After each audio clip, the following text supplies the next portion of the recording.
ابھی وقت ہے کہ ہم خداوند کے کلام میں سے آج کے مخصوص ورد کو سنیں۔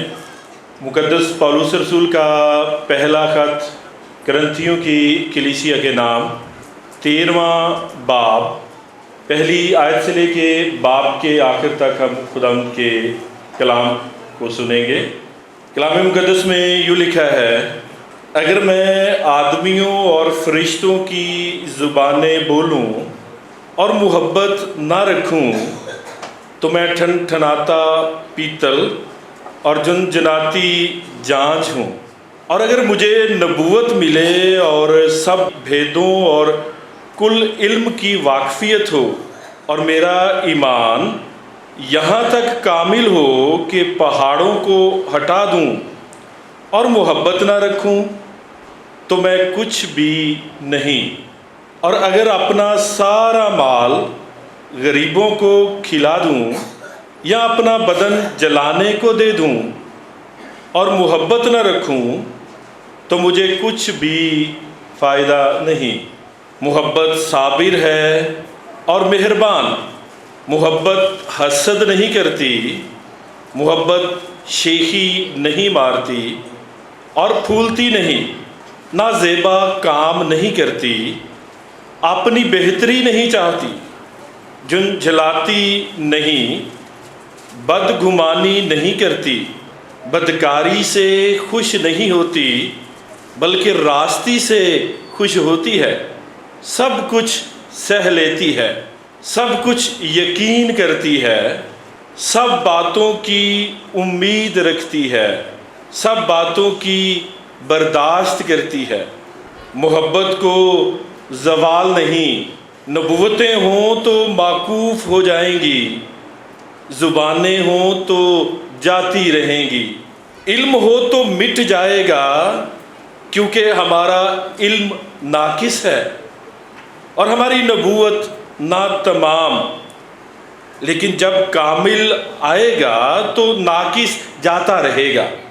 جب میں بچہ تھا تو بچوں کی طرح بولتا تھا، بچوں کی سی طبیعت تھی، بچوں کی سی سمجھ تھی، لیکن جب جوان ہوا تو بچپن کی باتیں ترک کر دیں۔ اب ہم کو آئینے میں دھندلا سا دکھائی دیتا ہے مگر اس وقت روبرو دیکھیں گے۔ اس وقت میرا علم ناقص ہے مگر اس وقت ایسے پورے طور پر پہچانوں گا جیسے میں پہچانا گیا ہوں۔ غرض ایمان، امید، محبت، یہ تینوں دائمی ہیں مگر افضل ان میں محبت ہے۔ خداوند کے پاک کلام کے پڑھے اور سنے جانے پر خداوند کی برکت ہو۔ میری طرف سے آپ سبوں کو سلام قبول ہو۔ آپ ایک دوسرے کو سلام کیجئے گا، ایک دوسرے کو کہیں خداوند آپ کو برکت دے۔ آج کا خوبصورت حوالہ پولس رسول کا یہ خط ہے، کرنتھس کی کلیسیا کو یہ خط لکھا گیا، لیکن یہ ایک ایسا مضمون ہے جس کو ہم سدا بہار مضمون کہہ سکتے ہیں۔ جب چاہیں آپ اسے پیش کر سکتے ہیں اور اس مضمون کے بہت سارے پہلوؤں پر بھی غور کر سکتے ہیں، کیونکہ اس مضمون میں بہت سارے پہلو موجود ہیں۔ عزیزو، آج ہمارا خاص مضمون ہے بنی نوع انسان سے محبت۔ لیکن بنی نوع انسان سے محبت کے حوالے سے جب میں بات کروں گا تو میں ایک خاص پہلو کو جو آج کل بڑا ہی عام ہے اور جس پہ بڑی بحث ہوتی ہے، اس حوالہ کی روشنی میں کوشش کروں گا کہ ہم تھوڑی گہرائی تک پہنچیں۔ بائبل مقدس کا مرکزی پیغام محبت ہے اور خدا محبت ہے، اور لکھا اس نے بنی نوع انسان کے لیے اپنے بیٹے کو قربان کر دیا۔ محبت ہے، اور اس کی محبت کیا ہے کہ اس نے ایک گنہگار بیٹے، مصرف بیٹا، تمثیل ہے نا، وہ ہمیں سکھا کر یہ بھی بتا دیا کہ میں ہر ایک کو معاف کرنے کے لیے بھی تیار ہوں۔ اور کوہ کلوری کا پیغام بھی، جس میں خداوند کا بہتا ہوا خون جو دنیا جہان کے لیے بہایا گیا، اس سے بھی ہمیں محبت اور قربانی کا درس ملتا ہے۔ اب آج کا جو پیغام ہے یہ بنی نوع انسان کے لیے ہے، یہ کسی ایک خاص مذہب یا گروہ کے لیے نہیں ہے۔ اس پیغام میں جو خاص بات ہے وہ یہ ہے کہ محبت سب کچھ سہ لیتی ہے، سب کچھ برداشت کر لیتی ہے، اور محبت کو زوال نہیں۔ سب کچھ موقوف ہو جائے گا، ہمارا علم اور ہمارا تکبر بھی سب کچھ موقوف ہو جائے گا، ختم ہو جائے گا۔ ایک اور خوبصورت بات کہ ابھی ہمارا علم ناقص ہے۔ ابھی جب ہم بحث کرتے ہیں نا ایک دوسرے سے، اور طرح طرح کی آیات ہم ایک دوسرے کو سنا کر مناظرے کی صورت میں جیتنے کی کوشش کرتے ہیں، تو نتیجہ کیا ہوتا ہے کہ نہیں بھئی ابھی ہمارا علم جو ہے وہ ناقص ہے۔ اور بڑے بڑے خدا کے خادم جو مناظرہ اسپیشلسٹ تھے، ان کی زندگی کا نچوڑ، ان کی کتابوں کا نچوڑ کہ وہ اپنے علم سے اور مناظرے سے کسی کو جیت نہیں سکے۔ لیکن دوسری خوبصورت بات، خدا کا کلام جو عام شخص بھی بو دیتا ہے، ایک کسان کی طرح بیج کی مانند، ایمان کے ساتھ وہ بیج بو آتا ہے تو خدا اسے اگا دیتا ہے۔ یعنی جب ہم اپنے علم پر انحصار کر کے کوئی کام کرنے کی کوشش کرتے ہیں تو اس میں فتح یقینی نہیں ہوتی، لیکن جب ہم خداوند پر انحصار کر کے کوئی کام کرتے ہیں اور بالخصوص کلام کا بیج بوتے ہیں بنی نوع انسان میں، بلا امتیاز مذہب، رنگ، نسل، تو وہ اگتا ہے اور بہت سارا پھل لاتا ہے۔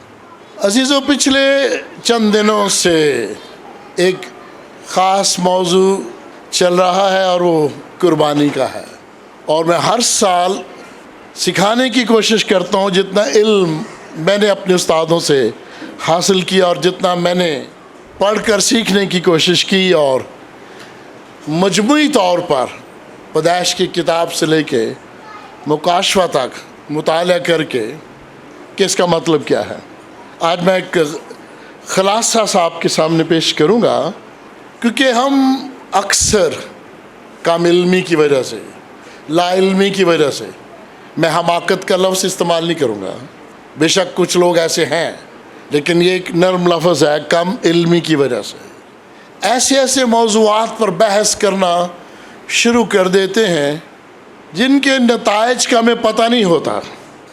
عزیزو، جب میں بیرون ملک اعلیٰ اداروں میں تعلیم حاصل کر رہا تھا تو ایک مضمون جو میں نے پڑھا اس کا نام تھا اینتھروپولوجی، مختلف جو کلچرز ہیں، تہذیبیں ہیں، ان کا مطالعہ، اور دوسرا مضمون تھا سیمنریز میں ہائی لیول پر مشیولوجی، مشنز کی اسٹڈی، اور وہ بھی کس طرح کس کلچر میں اس کو بیان کرنا ہے۔ مجھے پکا پتہ ہے کہ پاکستان میں جو سیمنریز ہیں، جو مدرسے ہیں، مسیحی مدرسے ہیں، ان میں بڑے محدود لیول پر بچوں کو سکھایا جاتا ہے۔ 3 سال تو بہت بڑا عرصہ ہے، اس میں بھی کم از کم 2 سال 2.5 سال ہی مطالعہ کرتے ہیں بچے، ورنہ چھٹیاں بے شمار ہوتی ہیں، اور بہت سارے ادارے 1 مہینے 2 مہینے میں بچہ تیار کر دیتے ہیں، مبشر یا پادری یا بشپ تیار کر کے کلیسیا کو وہ گفٹ کے طور پر عطا کر دیتے ہیں۔ اب عزیزو دیکھیے گا، مسیح نے کتنے مختلف کلچرز میں، تہذیبوں میں خدا کے پیغام کو یا اپنے پیغام کو پیش کیا۔ اس کے بعد اس کے شاگردوں نے کتنے مختلف کلچرز میں، تہذیبوں میں، مختلف زبانیں بولنے والوں میں، عجیب و غریب رسومات رکھنے والے لوگوں میں کلام پیش کیا۔ یہ آپ کے ذہن میں رہنا چاہیے جب آپ بائبل مقدس کا مطالعہ کرتے ہیں۔ اب آپ جب قربانی کی بات کریں گے تو آپ کو ابراہیم سے پہلے کے دور میں جانا پڑے گا۔ ہم ابراہیم کہتے ہیں، اس کا پہلا نام جب وہ ملک عراق سے نکلا ابرام تھا، اور عربی میں لوگ ابراہیم کہتے ہیں، اس سے کوئی فرق نہیں پڑتا۔ اور جو بڑا لیڈر، جو بڑا رہنما کوئی کام کرتا ہو تو لوگ اس کی نقل کر کے کہتے ہیں یہ سنت ہے، چونکہ میرا لیڈر یہ کرتا تھا۔ داڑھی رکھنا سنت ہے، ٹھیک ہے، نماز پڑھنا، اچھے کام کرنا جو رہنما کرتے تھے، خیرات کرنا، غریبوں کی فکر کرنا، یہ ان کی عادت تھی، ان کی خدمت تھی، اور جو لوگ ایسا کرتے ہیں وہ کہتے ہیں ہم سنت پر چل رہے ہیں۔ بنی اسرائیل، بنی یہود بھی ایسے ہی کرتے تھے، اور موجودہ دور میں لوگ مسیح کی جو سنت ہے اس پہ مکمل عمل تو نہیں کرتے، کیونکہ جو تصویر کا خاکہ ہم نے دیکھا ہے بچپن سے، یسوع مسیح کی داڑھی وغیرہ وہ تو نہیں رکھتے، جو رکھتے ہیں وہ شوقیہ۔ ایک مسیح کی سنت پہ میں بڑا حیران ہوتا ہوں، کہتے ہیں جی اس نے دریائے یردن میں غوطہ لیا تو وہ ہم کریں، حالانکہ جب گہرائی میں جاتے ہیں تو وہ کوئی توبہ کا بپتسمہ نہیں تھا، وہ رسمی شریعت کو پورا کیا تھا۔ یسوع مسیح کو توبہ کے بپتسمہ کی ضرورت نہیں تھی، لیکن اس کو کم علمی میں سنت کے طور پر شروع کر دیا۔ جو لوگ آج کل یردن کا دورہ کرتے ہیں نا، تو وہاں اس مقام میں جا کے بڑے بڑے لیڈرز کہتے ہیں میں نے یہاں دوبارہ سے بپتسمہ لینا ہے، اور جب وہ پاکستان واپس آتے ہیں تو بالکل ویسے کے ویسے ہوتے ہیں جیسے وہ یہاں پہلے تھے۔ اب عزیزو، ابراہیم کے دور سے پہلے، حضرت ابراہیم کے دور سے پہلے غیر اقوام وہ اپنے بچے اپنے دیوتاؤں کے آگے قربان کیا کرتے تھے۔ میں تاریخی پس منظر کی بات کروں گا، اس کے بعد میں علم الہی کا جو بھید ہے اس کی بات کروں گا۔ اب وہ بچے قربان کرتے تھے، ایک آرا سا ہوتا تھا جس میں وہ بچے کا جسم جو تھا جب اسے کاٹا جاتا تھا تو وہ چیخیں مارتا تھا، اور خون کے چھینٹے جو تھے وہ ان کا جو کاہن ہوا کرتا تھا اس پہ اور اس کے والدین پر گرتے تھے، تو وہ کہتے تھے کہ اب اس کے خون سے ہماری مرادیں پوری ہو گئیں، ہمارے گناہ معاف ہو گئے۔ یہ پس منظر تھا ابراہیم سے پہلے۔ خدا نے ابراہیم کو، اگر میں تاریخی پس منظر میں یا تہذیب اور رسم و رواج کے منظر میں بات کروں تو وہی کہا کہ بیٹے کو قربان کر۔ اس کا علم الہی کا پہلو اس پہ بعد میں بات کریں گے کہ بالا یہ بھی کرتا ہے۔ آیا تو بت پرست بیک گراؤنڈ سے ہے نا، بت پرست اس کی فیملی تھی، وہیں سے آیا نا۔ اب یہاں پر بحث کرنے کی ضرورت نہیں ہے بڑا بیٹا تھا یا چھوٹا بیٹا تھا، بڑا واضح ہے، کیونکہ بحث اس لیے نہیں کرنا، نام ہی عید الاضحیٰ ہے، تو عقل مندوں کے لیے اتنا ہی کافی ہے۔ اب جو موجودہ دور میں لوگ قربانی کرتے ہیں، بڑا پیارا نام رکھا ہے سنت ابراہیمی۔ سنت رسول چلتا ہے، سنت مسیح چلتی ہے، سنت داؤد بھی چلتی ہے۔ اب حضرت ابراہیم کی جو اولاد ہے اس سے تین بڑے مذہب، میں یہ نہیں کہوں گا کہ کون سا مذہب جو ہے اس کی قربانی ٹھیک ہے، میں جج نہیں بنوں گا۔ تین بڑے مذاہب، یہودیت، بنی اسرائیلی، مسیحی اور مسلم بھائی، وہ سنت ابراہیمی کو مانتے ہیں، اقرار کرتے ہیں اور فخر سے کہتے ہیں ہم ابراہیم کی اولاد سے ہیں۔ اچھا، یہ سلسلہ چلتا رہا، حکم دیا گیا شریعت میں، اور پھر شریعت کو بھی ہم غور سے نہیں پڑھتے۔ کس شریعت میں حکم دیا گیا ہے؟ آپ کے لیے تو ایک ہی شریعت ہے نا، لیکن جو سرجن ہے جب وہ چیر پھاڑ کرتا ہے پیٹ کی، جو اس نے وہ ٹیومر، وہ پھوڑا نکالنا ہے تو اسے چیر پھاڑ کرنا پڑتا ہے نا۔